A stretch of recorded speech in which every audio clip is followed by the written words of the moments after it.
Please, you have to help me. I've lost everything.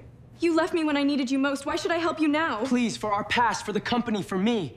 The first thing Elena heard that Tuesday morning was not the city. It was the sound of a man on his knees. It was a soft, ugly sound. The sound of expensive leather giving way on marble. The sound of a man who had lost his spine before he had lost the right to ask for it back. He had not asked permission to enter. Her assistant had not stopped him. And now Marcus Thorne, the man who had once held her hand through a cheap courthouse wedding and then vanished with her father's last $12,000, was kneeling on the slate floor of her 42nd floor office in Chicago, begging. "I'm sorry," he said again. "I'm so sorry, Elena. You don't have to forgive me, just save the company. Save the 700 people I'm about to put on the street. I'll do anything." She stared at him. 7 years collapsed in a single breath, like a building whose basement had finally given out. The morning light through the floor-to-ceiling glass made his gray hair look almost silver. His suit fit him like a borrowed sentence. And his eyes, the same eyes she had once told herself she loved, were the eyes of a man watching his empire burn while standing on a chair in the middle of the room. If you are watching this right now, stay with me. Because what he did to her that morning is not the worst part. The worst part is what her own mother did to keep her alive. And the worst part after that is what she decided to do when he knelt at her feet. 7 years earlier, Elena Vasquez had been 26 years old, 4 months pregnant, and stupid enough to believe that love was a kind of contract. She and Marcus had met at a community college night class in logistics, Badger Logistics 101, taught by a man named Professor Huang, who smelled like peppermint and old chalk. Marcus had been all jawline and borrowed confidence. He had the kind of voice that made recruiters believe him. Elena had the rarer gift. She could build the things recruiters could not see. By the second semester, they were sharing a single bottle of water in the parking lot of a Dollar Tree, deciding they wanted the same thing out of life: a small apartment, a real job, a child who would never know what it felt like to go hungry for a week because the power had been cut off. Marcus had a gift for selling. He could talk a loan officer into funding a business that did not yet exist. He could make a used car salesman believe he was a venture capitalist. Elena had the rarer gift. She could see the math behind the smile. By the time they were married in a hallway at the Lake County Courthouse, Rosa Vasquez as the only witness, holding back tears in her church coat, Elena had already drafted a routing algorithm on a laptop with a cracked screen and a fan that sounded like a small plane preparing for takeoff. The algorithm was ugly. The algorithm was 17 pages of nested if statements, conditional lookups, and a distance-weighted probability curve she had stolen from a textbook written by a man in Stuttgart. But it worked. It cut fuel costs by 19% for any small freight company with more than 4 trucks. She had verified this herself 3 weeks earlier by hand-tallying fuel receipts from a Pakistani trucking company in Waukegan who had let her sit in his office for free. She had shown it to Marcus on their honeymoon in a motel outside St. Louis, a room that smelled like pine sol and other people's road trips. The mattress had a hump in the middle. The curtains did not quite close. He had kissed her and said, "We are going to be rich, mi amor." She had said, "I don't need rich, I need fed." He had laughed at that. He had not understood it. They were not rich. They were broke. And broke, for Marcus, was an unforgivable word. It was a word Vivian Thorne, his mother, had taught him before he could read. Vivian had a voice cut from old money and a heart cut from something colder. She did not like Elena. She did not like the apartment on West Lawrence. She did not like the way Marcus laughed too loudly at Elena's jokes, or the way Elena spoke Spanish on the phone with her mother, or the way Elena filled out job applications with two last names that confused the HR software at the country clubs Vivian had wanted her son to belong to. Vivian had once been a debutante. Vivian had once married a man with 2 private jets. Vivian had once been photographed at the Kentucky Derby holding a hat that cost more than Elena's car. Vivian was now, after her husband's death, living in a McMansion in Winnetka that she could not technically afford, and she blamed Elena for that, in the quiet way of a woman who blamed the world. One night, in bed, Elena had heard Vivian on the phone. The conversation had been in whispers. Marcus had been on the other end of the line, hidden on the balcony, smoking a cigarette he usually hid in his sock drawer. Vivian had said, "Don't embarrass me. You could do so much better. The Whitfield girl from church, her father has warehouses, Marcus, real warehouses, with real trucks." Elena had not said a word. She had pulled the blanket over her stomach and stared at the ceiling fan. After Marcus came back in, smelling of cologne and lies, he had kissed her forehead and said, "She's just old-fashioned. She'll come around." Vivian did not come around. 3 months before Elena was due, Marcus disappeared for a weekend. He told her it was a client meeting in Detroit. He did not tell her that Vivian had booked him a first-class ticket to Naples, Florida, where Lorraine Whitfield, the debutante daughter, the one with warehouses and a smile like a closing argument, was waiting at the Bay Colony Golf Club. Lorraine was 41. Lorraine had been divorced twice. Lorraine had a banking connection at Crestwood Capital who was hungry for a logistics play. Lorraine was wearing white, even though it was February. She pressed her manicured hand against Marcus's knee and said, "We need your technology, Marcus. Bring me the algorithm, and I will give you a private equity firm of your own." Marcus did not tell Elena any of this. He told Elena he loved her, on the phone, at 10 o'clock at night, from a hotel room that cost $480 a night. He told her he missed her. He told her he could not wait to meet their baby. She had believed him. She had gone to bed that night with her hand on her stomach, smiling at the ceiling. The next morning, on Sunday, he came home smelling like expensive cologne and told Elena nothing. He kissed her forehead. He unpacked his bag. He put his dirty laundry in the basket. He did not, at any point, tell her he had just signed a non-binding letter of intent to bring her routing algorithm to a company called Thorn Freight Solutions. 3 weeks later, on a Wednesday, Marcus came home early. He had been drinking. Not drunk. Marcus never allowed himself to be that honest. Just enough that his cheeks were red and his tongue was loose. He stood in the doorway of their kitchen and said, softly, "I think we should separate." She laughed. She thought he was joking. "I'm sorry," he said. I can't do this anymore. I can't live like this." "Like what?" she said, her hand on her stomach. "Like this," he said. And he gestured at their apartment, at the second-hand couch, at the baby blanket her mother had crocheted. He gestured as though it were garbage. She did not cry. She walked him to the door. She said, "If you walk out of this house tonight, Marcus, do not come back." He walked. He did not come back. That night, Marcus unpacked his suitcase in Lorraine's guest house in Naples, and Vivian Thorne unpacked a bottle of white wine.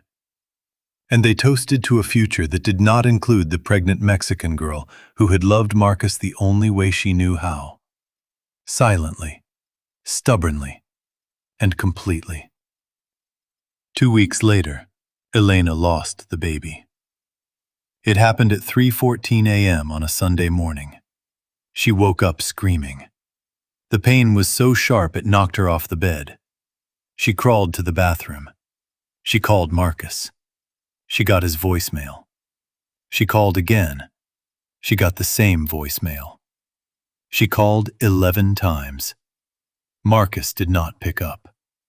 Marcus had already blocked her number. Lorraine's name was saved under his phone as Lorraine Wynn, a name Elena would not learn until 3 years later. Elena sat on the cold tile of her bathroom floor and bled for 45 minutes before she called an ambulance. The EMTs found her on her side, in a pool, with her hand still gripping the phone. They took her to West Suburban Hospital. She signed forms in her own blood. She asked for Marcus 2 more times at the registration desk.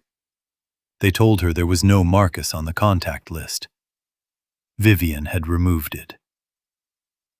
Elena miscarried alone, under fluorescent lights, in a hospital where the nurses did not know her name. She miscarried the way her mother had warned her she would never have to. Quietly, in a country that did not love her either. She did not tell anyone. She did not know how. She had been raised to believe that pain was a private currency between a woman and her God. When she came home from the hospital 2 days later, the apartment was half empty. Marcus had come during the weekend with a key they had never changed and taken his suits. He had left his textbooks. He had left his toothbrush. He had left the framed photo from their wedding, face down on the kitchen counter, as if it were a card he no longer wished to play. There was an eviction notice taped to the door. Her mother had died of pneumonia in a hospice on the West Side 11 months earlier. Elena did not know. Rosa Vasquez had been a cleaner at O'Hare International Airport for 31 years. She had worked the night shift. She had a bad hip, a bad heart, and one unwavering rule. Do not borrow. Do not beg. Do not ever let your daughter know you are in pain. She had learned this rule from her own mother, who had learned it from hers, in a kitchen in Jalisco, where the men were loud and the women were quiet. When Marcus left, Rosa had quietly started sending Elena $100 every 2 weeks from her pension. Money she could not afford. When Marcus's lawyer sent Elena the divorce papers 6 weeks later, Rosa had paid the filing fee out of her savings. When Elena was too proud to borrow, Rosa had been the reason she ate. And Rosa had died, alone, in a county hospice on the West Side, 11 months after Marcus walked out the door. Elena did not know. Nobody told her. Vivian had intercepted the hospital address. Marcus had intercepted the death notice. A man named Harold, a hospital chaplain from the Lutheran Church in Pilsen, had tried to call Elena 3 times. Each time the call had gone to a voicemail that said, in Marcus's voice, "You've reached Marcus Thorne. Leave a message." Harold had left 3 messages. They had been deleted by a woman named Diane, who worked for Vivian's lawyer.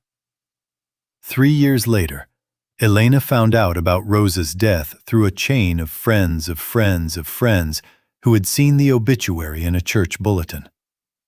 She stood in the Pilsen cemetery, with her hands shaking so badly she could not light a candle. The grave was already grown over with weeds. The headstone read, Rosa Maria Vasquez, Madre, Hija de Dios. She whispered, "I'm sorry, Mama. I'm so sorry. I didn't know." The wind did not answer. It was the most painful moment of her life. and it was also the last time she allowed herself to break. The lowest point, and she would admit this only to a stranger at a bus stop 20 years later, was not the eviction. The lowest point was the morning, 2 months after learning about her mother's death, when Elena had to choose between buying groceries and paying for a therapy session. She chose the groceries. She sat on the floor of her studio apartment in Logan Square, a building where the elevator smelled like cigarettes and the radiator clanged all night, and ate cold black beans out of the can with a fork. She looked out the window. Through the alley, she could see the corner of a schoolyard where mothers were picking up their children. She watched a woman pick up a small girl and swing her around, both of them laughing. Elena's stomach was still swollen from the pregnancy that had ended 2 years earlier. She still bled, sometimes, on days when her body remembered the child she had not been allowed to bury. She had not met that child. She had not known if it was a boy or a girl. She had named him, in her heart, Matteo. She had imagined his face. She had imagined his laugh. She did not let herself imagine him after that morning. She sat at the window and wrote, in a small notebook she had bought at Walgreens, a single sentence. It read, "I will be more than they let me be." She did not know yet what that meant. She only knew she would die of something meaningful, or live long enough to make it true. The rebuild started at 3 a.m. on a Tuesday. Elena sat in a rented co-working space in Bucktown at a desk she could not afford, on a laptop so old the fan sounded like a small plane preparing for takeoff. She drank gas station coffee that tasted like regret. She called the laptop Matteo. She did not know why. She just did. She opened a new spreadsheet. She did not call it Thorn. She called it V-Roots. V for Vasquez, V for her mother, V for the vow she had made in that cemetery. She did not call it for Marcus. Marcus was a closed bracket. Marcus was already a memory. The first client was a Korean grocery chain in Hyde Park, ParkSmart, owned by a woman named Mrs. Park.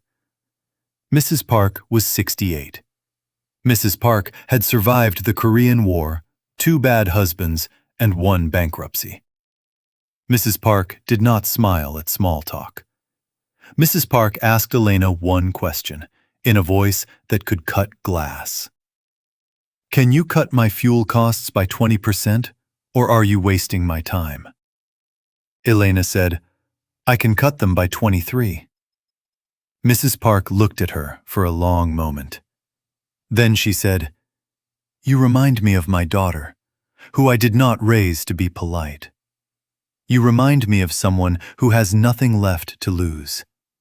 I will pay you $1,100. Elena worked 72 hours straight on the project.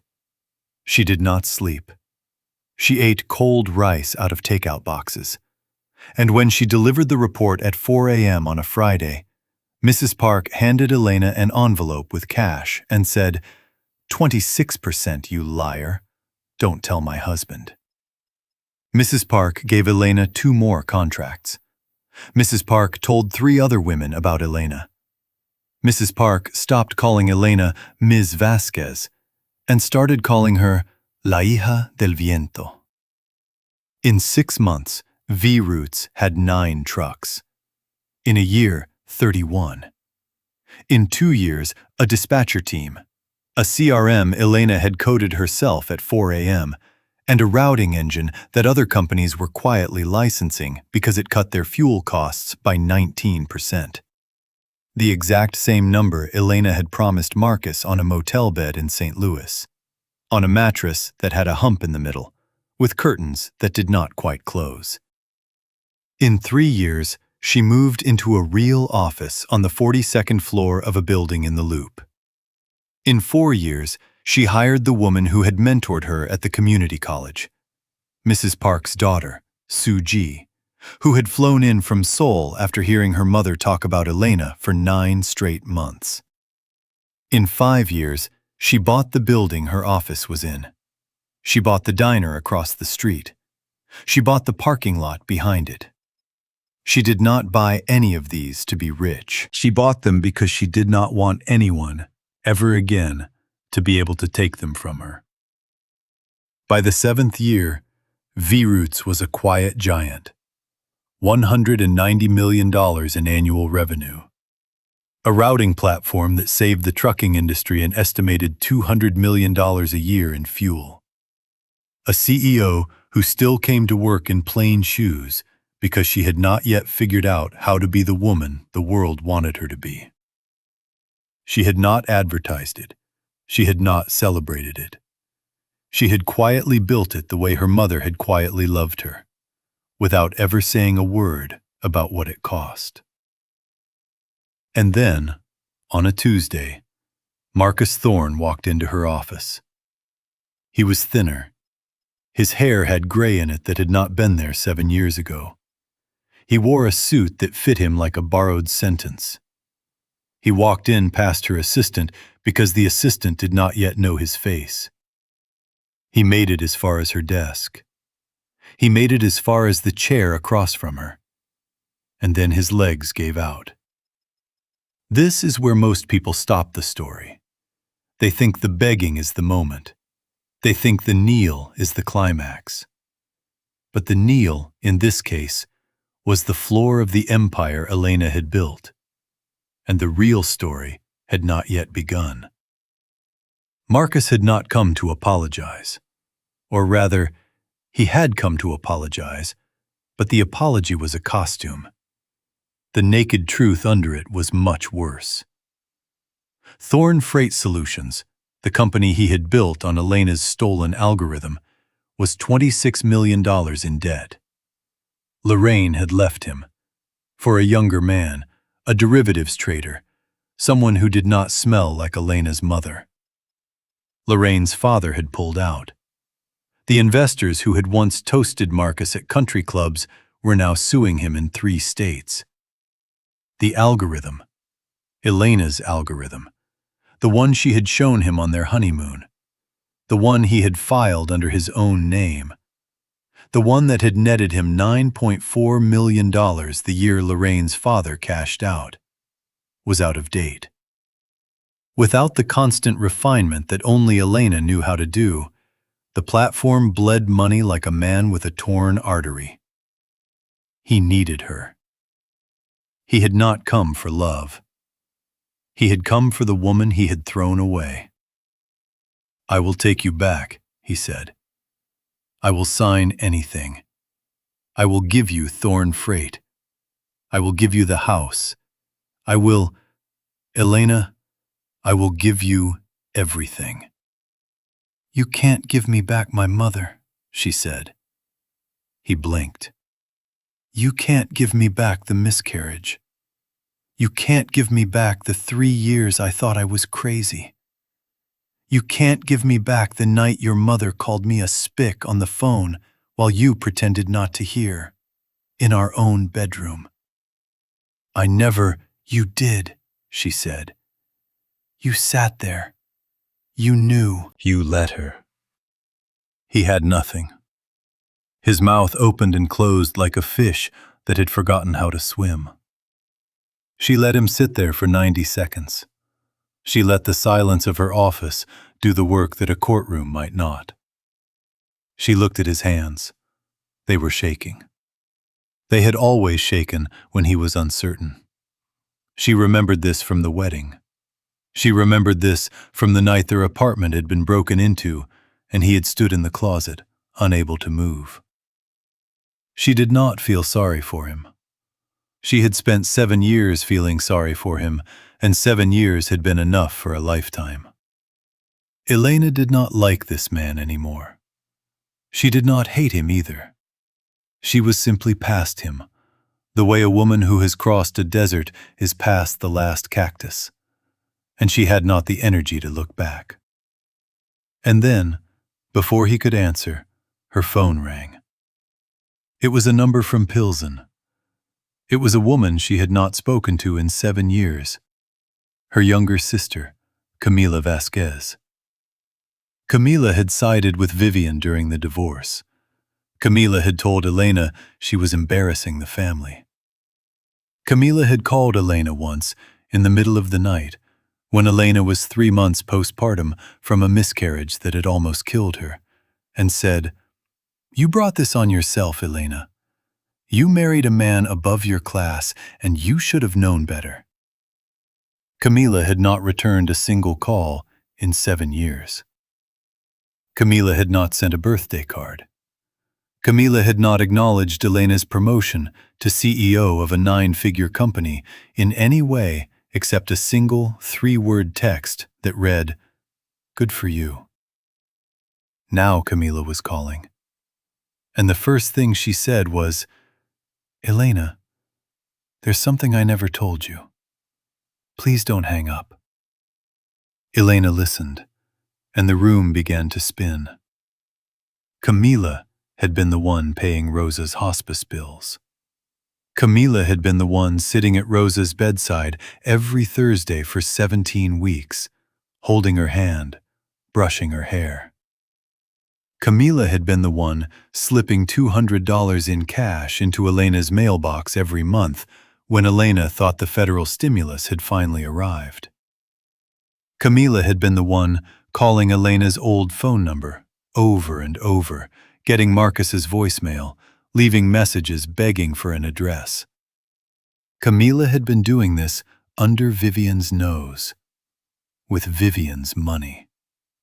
Because Vivian, the same Vivian who had orchestrated the entire abandonment, the same Vivian who had flown Marcus to Naples, the same Vivian who had smiled as her son walked out on his pregnant wife, had been quietly funneling cash to Rosa for years out of guilt so profound it had almost killed her. Vivian had cried in Camila's arms. Vivian had said, "I cannot undo what my son did, but I will not let that woman die alone. Tell no one. If Elena finds out, she will hate me more. And if Marcus finds out, he will hate me at all." Vivian had paid for Rosa's heart medication. Vivian had paid for Rosa's hospice bed. Vivian had paid for the funeral flowers that Elena never saw. Vivian had paid for a small marble headstone in Pilsen with the engraving that now read, "Madre, hija de Dios." Vivian had done all of this anonymously. Vivian had done it because she was not brave enough to face the woman whose husband she had stolen. Vivian had done it because she was not cruel enough to let that woman's mother die in a county hospital with no flowers. It was the most hideous act of grace Elena had ever heard about. It was grace stolen from the same hands that had stolen everything else. Elena sat down on the floor of her own office. Her assistant rushed in. Marcus tried to stand. Elena waved them both away with a single motion of her hand, and they stopped. Because you do not interrupt a woman who is silently learning that the worst villain she has ever known is also the only reason she ever got to say goodbye to her mother, even if she never knew she had said it. "I wanted to tell you," Camila said through the phone. "Vivian made me promise." "Why?" Elena whispered. "Because she knew," Camila said. "She knew what Marcus did to you was wrong. She just couldn't undo it. She couldn't face you. She has spent every day for 7 years trying to make sure your mother did not die the way Marcus made you live." Elena wanted to scream. She wanted to laugh. She wanted to drive her fist through the plate glass of her own office window. Instead, she sat very still for a long time, listening to her sister breathe. "If you ever loved me," Elena finally said, "never call this number again." She hung up. She did not cry. She had no tears left for people who had used her as furniture for a decade. She had tears only for her mother, and her mother was gone. Marcus was still kneeling. He had heard none of this. He was looking up at her like a drowning man looks up at a boat that has been asked, very calmly, whether it would like to save him or watch him sink. "Elena," he said, "please." And she heard her mother's voice. Not the words, just the cadence. The way Rosa used to say, in Spanish, "Mija, you don't owe anyone a thing in this world but yourself." She stood. She walked to her desk. She pulled out a single sheet of paper. She placed it on the glass. She looked him in the eye, and this is what she said. "I will buy your company. Not save it. Buy it. At bankruptcy auction. For pennies. I will rename it. I will absorb your drivers. Your 700 people will keep their jobs. Under V-Roots, not under your name. They will be paid what they are worth." Marcus's mouth opened. "In exchange," she said, "you will sign a confession, publicly, to the Wall Street Journal, to the Chicago Tribune, to every outlet that calls. You will admit that you stole my routing algorithm. You will admit that you took money from Lorraine's father under false pretenses. You will admit that Vivian Thorne destroyed my marriage because she could not stand the sight of a Mexican woman wearing her son's ring." He shook his head. "And," she said, "you will come to my mother's grave, every year on the anniversary of her death. You will kneel. You will stay for 1 hour. You will not bring flowers. You will not bring words. You will just kneel." The room went silent. "Elena," he started. "That is the offer," she said. "Take it or lose the company by Friday. I will be in court by Monday with my own lawyers, and I will not have mercy." He could not breathe. For the first time in 7 years, she saw him for what he was. A man whose entire empire had been built on top of a woman's unpaid genius, and who was now kneeling because that genius had learned to walk without him. "If you say no," she said, "I will walk out of this building and I will never speak to you again. I will let Thorne Freight die. I will watch Lorraine's father lose the rest of his money. I will watch Vivian Thorne lose her country club membership because she cannot pay the dues without her son's empty empire. And I will not lose a single minute of sleep." She paused. She let the silence do the work of a verdict. He kneeled there for 11 minutes. She counted every second. At the 11th minute, he signed. 3 months later, the Wall Street Journal ran a profile of Elena Vasquez. It was 3,000 words long. The headline read, "The woman who saved Chicago's freight industry and ate her ex-husband's company for breakfast." The article described in clinical detail the theft. It described Rosa. It described the algorithm. It described the miscarriage. It described the eviction.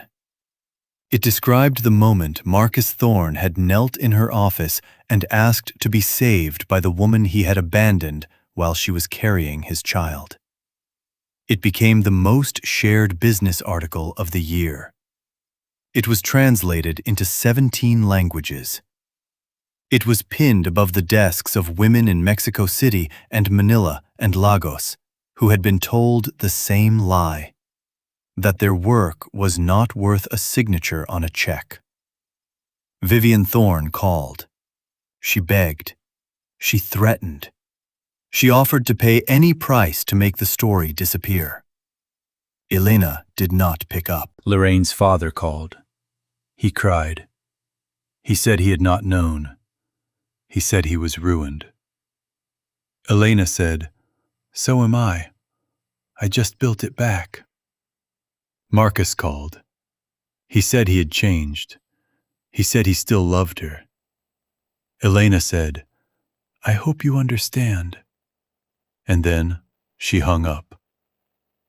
She went instead to the cemetery in Pilsen. She brought no flowers. She brought no lawyers. She brought no board members. She brought no camera. She brought only a small photograph, the only photograph she had of her mother in her O'Hare uniform, smiling behind a paper mask, with a single word written on the back in Rosa's careful Spanish. Hija. She knelt. She had not knelt since she was 12 years old, in this same cemetery, at this same grave, when her grandmother had died, and her mother had held her by the ears and whispered, "No llores, mija, no llores." She knelt there now, and she did not cry. She stayed for 1 hour. She did not speak to Marcus. She did not speak to her mother. She did not speak to Vivian. She did not speak to Camilla. She did not speak to herself. She just stayed. And in the 7th year of her empire, in the silence of that Pilsen cemetery, Elena Vasquez finally let herself cry. But only for her mother, never for him. If you have ever been left behind by someone who promised they'd never leave, if you have ever watched the man you loved take your work, take your money, take your mother's last breath, do me one small favor before you go. Tap that subscribe button. Not for me. For every woman who has ever been told her work was not worth a signature on a check. For every daughter who never got to say goodbye to her mother because someone else decided she didn't deserve to. For every girl watching this from a studio apartment, eating cold black beans out of a can, wondering if the silence will ever break. That girl is not alone.